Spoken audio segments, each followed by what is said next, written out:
Many years ago, my dad had a drinking buddy who was also a school teacher. They knew each other well and would often catch up over a few pints, discussing everything from work to politics to almost anything you could think of, the usual pub banter. One night, one specific conversation they had together always stuck in my dad's mind.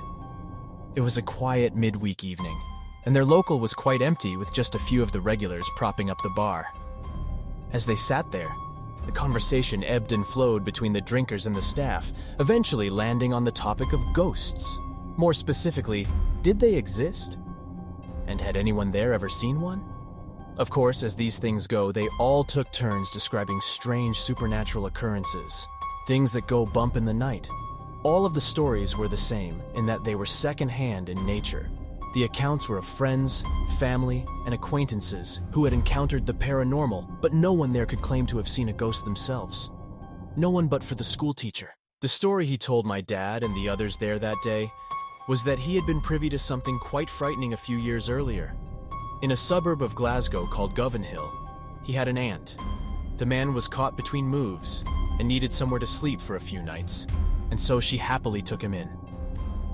It was a small flat with only one bedroom, but there was a sofa bed in the lounge which was not entirely uncomfortable, and would at least provide him with somewhere to rest before sorting out his living arrangements. After a nice meal and some polite conversation, the school teacher's aunt went to her room for an early night. He was tired and hoped to get to sleep soon enough as well, and after pulling out the sofa bed, switched off the lights and closed his eyes. Quickly, he fell asleep. He awoke to darkness. It was still the middle of the night, and he wondered why he had stirred considering he was usually a heavy sleeper and rarely woke before the morning. Then he heard it, a noise. There was definitely something in the room with him. The sound was unusual, but not unidentifiable. It was not unlike someone breathing, quickly followed by a sharp inhalation which the school teacher could only describe as a sniffing sound. Readying himself to get out of bed, turn on the light, and see what was causing the unusual noise, his eyes now adapted to the pitch black. While no details could be seen, the breathing and sniffing noises began to edge closer to him.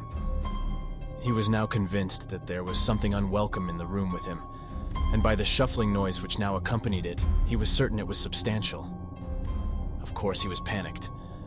Part of him wanted to rush into his aunt's room and barricade the door. Another part preferred to stay still and not disturb whoever was there. Perhaps they had a knife. The thought of some burglar stumbling around in the dark with a blade only made him more apprehensive. He decided that he would lay there quietly and bide his time.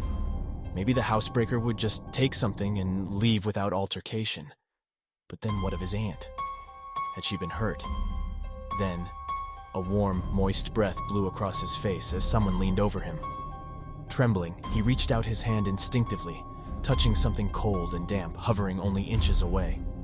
Leaping out of bed in horror, he knocked over a table as he made his way to the door, tripping clumsily and landing on the floor with a painful thud. The school teacher's aunt found him in the hallway, dazed, yelling for her to get out of the flat. She seemed strangely unafraid, and after switching on all the lights, showed him that the place was quite empty, including where he had slept. Calming his nerves with a drink and a snack, she sat him down and explained what she believed had happened. The story goes, and this part I know to be true, that underneath Govanhill, and therefore his aunt's flat, there once lay a large network of prosperous and important mines in the 19th and early 20th centuries. While they had been the site of many unfortunate cave-ins, gas leaks, and accidents, the aunt was convinced that she had often heard in that room the noises of those who had lost their lives down there. While she had never experienced anything quite as potent as the school teacher, who was visibly shaken, she was more concerned about the poor apparition of an old pit mule trapped in darkness, trying to sniff its way out from that suffocating place with only its cold, damp nose to guide it.